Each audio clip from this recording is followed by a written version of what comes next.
বন্ধুরা যাদের বাজেট খুবই কম মানে 15,000-এর নিচে আর 10 থেকে 12,000 টাকার মধ্যে একটা অলরাউন্ডার ফোন চান যেখানে ক্যামেরা, ব্যাটারি, গেমিং, পারফরমেন্স সবই ভালো হবে, তাহলে আজকের ভিডিওটা ঠিক আপনার জন্যই। দেখুন, সত্যি বলতে মাঠে নামলে একজন খেলোয়াড় সব পজিশনে পারফর্ম করতে পারে না। একইভাবে মাত্র 12,000 টাকায় সব দিক থেকে পারফেক্ট ফোন পাওয়া সম্ভব নয়। তাই আজকে আমি মোট 3টা ফোন দেখাবো, 3টা ফোনই 3 রকমের কাজের জন্য সেরা। এবং এইসব ফোনের মধ্যেই একটি ফোন আছে যেটা হলো আসল অলরাউন্ডার। কোনটা সেটা আমি ভিডিও শেষে বলবো। এছাড়া আপনি ভিডিওটা শেষ পর্যন্ত দেখলে আপনি নিজে বুঝে যাবেন আপনার জন্য সঠিক ফোন কোনটা।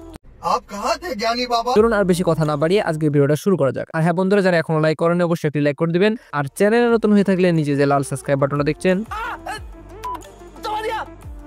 এবার ঠিক আছে, আর সাথে বেল আইকনটা প্রেস করে রাখুন যেন পরবর্তী ভিডিও মিস না হয়। আমাদের লিস্টের 3 নম্বর ফোন Redmi A4 5G। এখানে আছে নতুন Snapdragon 4S Gen 2 5G processor. এই চিপসেটটা খুবই পাওয়ার এফিসিয়েন্ট, মানে কম খরচে বেশি পারফর্ম করে, ফলে ফেসবুক, ইউটিউব, ইনস্টাগ্রাম সব অ্যাপ খুব স্মুথ চলে। এমনকি লাইট গেমিংও ভালো খেলা যায়, ফোন গরম কম হয়। ডিসপ্লে, ফোনের ডিসপ্লে বড় 6.88 ইঞ্চিস ফুল HD+ ডিসপ্লে। ভিডিও দেখা, স্টাডি করা, সোশ্যাল মিডিয়া সবকিছুতেই চোখে আরাম লাগে। আর সবচেয়ে ভালো জিনিস হচ্ছে এতে আছে 120 Hz রিফ্রেশ রেট, মানে স্ক্রল করতে একদম নরম মসৃণ মনে হবে। আর এই দামে 120 Hz রিফ্রেশ রেট পাওয়া সত্যি বড় সুবিধা। ফোনটার লুকসটাও খুবই সুন্দর, এর হলো গ্লাস লাইক ডিজাইন হাতে নিলে প্রিমিয়াম ফিল দেয়। পেছনের গোল ক্যামেরা মডিউলটা আরো স্টাইলিশ বানিয়েছে। ক্যামেরা, এতে আছে 50+50 ডুয়াল ক্যামেরা। ডে লাইটে ছবি খুব ভালো আসে, রং সুন্দর, ডিটেলস শার্প। নর্মাল ইউজারের জন্য এই ক্যামেরা একদম ঠিকঠাক এবং পরিষ্কার ছবি দেয়। ব্যাটারির কথা বলে এখানে পাচ্ছেন 5160 mAh এর ব্যাটারি। এটা আরামসে একদিন চলে যায়। আর ভালো দিক হলো বক্সে পাচ্ছ 33 ওয়াটের fast charger.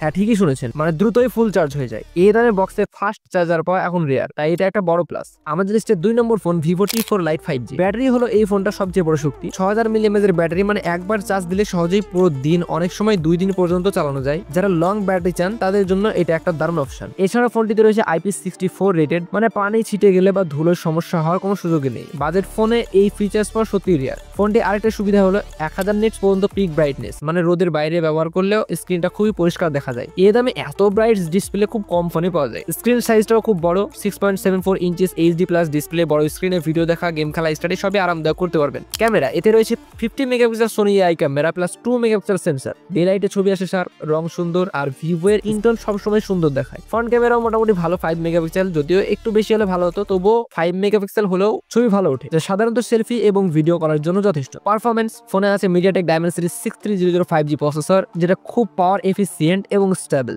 Daily use, social media, light gaming সবই স্মুথ চলে। বেস ভ্যারিয়েন্ট পাচ্ছেন 4GB RAM 128GB স্টোরেজ, এবং ভিভো এর এক্সটেন্ডেড RAM দিয়ে 8GB পর্যন্ত বাড়ানো যায়। মানে মাল্টিটাস্কিং আরো ভালো হবে। এছাড়াও ফোনটি মিলিটারি গ্রেড ডুরাবিলিটি সার্টিফাইড, মানে পড়ে গেলেও বা নর্মাল ঢাকায় টিকে থাকার ক্ষমতা বেশ ভালো। मौत को छू के टक से वापस आ सकता हूं। যারা পুরো দিনের ব্যাটারি ব্যাকআপ চান এবং ডুরাবিলিটিকে গুরুত্ব দেন তাদের জন্য একটা পারফেক্ট ফোন। বন্ধুরা, আমাদের লিস্টের 1 নম্বর ফোনে যাওয়ার আগে একটা ছোট্ট কিন্তু গুরুত্বপূর্ণ কথা আপনাদের জানিয়ে দিই।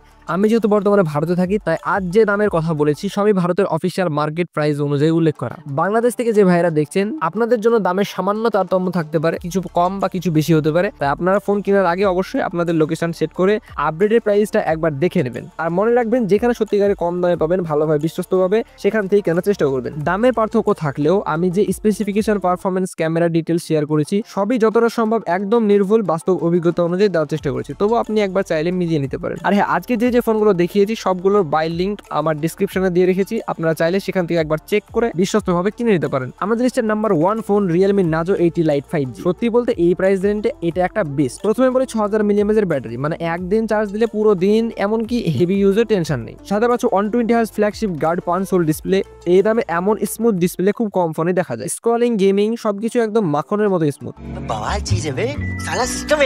ডিজাইনটা একদম স্লিম, মাত্র 7.94 mm, হাতে ধরলেই প্রিমিয়াম লাগে। এছাড়াও ফোনটিতে রয়েছে IP64 ডাস্ট ওয়াটার রেসিস্ট্যান্ট আর মিলিটারি গার্ড ড্রপ প্রোটেকশন, মানে ডুরাবিলিটি নিয়ে টেনশন নেই। পারফরমেন্সের কথা বলে এখানে পাচ্ছেন MediaTek Dimensity 6300 5G চিপসেট, যা 2.4 GHz ক্লক স্পিডের সাথে কাজ করে। Daily use, daily media, gaming সবই একদম দারুণভাবে হ্যান্ডেল করতে পারবেন। RAM নিয়ে চিন্তা করো না, up to 18GB dynamic RAM plus 128GB storage, মানে মাল্টিটাস্কিং জিরো ল্যাগ। ক্যামেরায় পাচ্ছ 50 মেগাপিক্সেল AI ক্যামেরা, ডে লাইটে শার্প, ক্লিয়ার আর ন্যাচারাল শট দেয়। আর সামনে 5 হোল সেলফি, লুকস ক্লিন। সব মিলিয়ে 11,000 টাকার মধ্যে এটা সত্যি সত্যি একটা কমপ্লিট অলরাউন্ডার প্যাকেজ। যারা বাজেটের মধ্যে একটি ভালো 5G ফোন চান তারা Realme Nazo 80 Lite চোখ বন্ধ করে নিতে পারো। বন্ধুরা এখন বলি এই তিনটা ফোন আসলে কার জন্য, কোন ফোনটা কে নিলে ভুল করবেন না। অলরাউন্ডার মানে একদম সবকিছু একসাথে চাইলে Realme Nazo 80 Lite, মানে স্মুথ ডিসপ্লে, ভালো পারফরমেন্স, বড় ব্যাটারি, যারা সবকিছু চান তাদের জন্য Realme Nazo 80 Lite। Big display plus fast charging Redmi A4 5G, বড় স্ক্রিনে ভিডিও দেখা, স্টাডি করা আর দ্রুত চার্জিং চান তাদের জন্য best. Long battery plus durability Vivo T4 Lite 5G, সারাদিন ব্যাটারি চান, রাফ ইউজ করেন, রোদে বেশি ব্যবহার করেন, এটা নেন। বন্ধুরা একটা ফোন শুধু ফিচার্স দিয়ে কিনলে কখনোই সঠিক সিদ্ধান্ত নেওয়া যায় না। ফোনটা আপনার হাতে কেমন ফিল দেবে আর আপনার দৈনন্দিন ইউজে কতটা পারফর্ম করবে সেটাই আসল বিষয়। আজকে যে তিনটা ফোন দেখালাম প্রতিটা আলাদা দিক থেকে সেরা। আপনার কোন কাজে ফোনটা বেশি ব্যবহার করেন সেটা মাথায় রাখলে আপনার ভুল হওয়ার কোনো সুযোগ নেই। এখন একটা ছোট্ট অনুরোধ, আপনারা কে কে বাংলাদেশ থেকে দেখছেন কমেন্টে জানাবেন, আর বাংলাদেশের এই ফোনগুলোর আপডেটেড দাম কত সেগুলো জানাবেন, তাহলে অনেকজনের উপকৃত হবে। এছাড়াও এই লিস্টে কোন ফোনটা আপনারা ব্যবহার করছেন আর কোন ফোনটা আপনার কাছে সবচেয়ে ভালো লেগেছে নিচে কমেন্টে লিখে জানাবেন, আর আপনার কমেন্টে অন্য দর্শকের জন্য অনেক হেল্পফুল হবে। আজকের ভিডিওটা কেমন লাগলো আপনার মতামত অবশ্যই কমেন্টে জানাবেন। আপনাদের ফিডব্যাকই আমাকে আরো ভালো ভালো কন্টেন্ট বানাতে অনুপ্রাণিত করে। তো আজকের মতো এখানে শেষ করছি, দেখা হবে আগামী ভিডিওতে নতুন কিছু নিয়ে। ততক্ষণ পর্যন্ত সবাই ভালো থাকবেন, সুস্থ থাকবেন, আল্লাহ হাফেজ।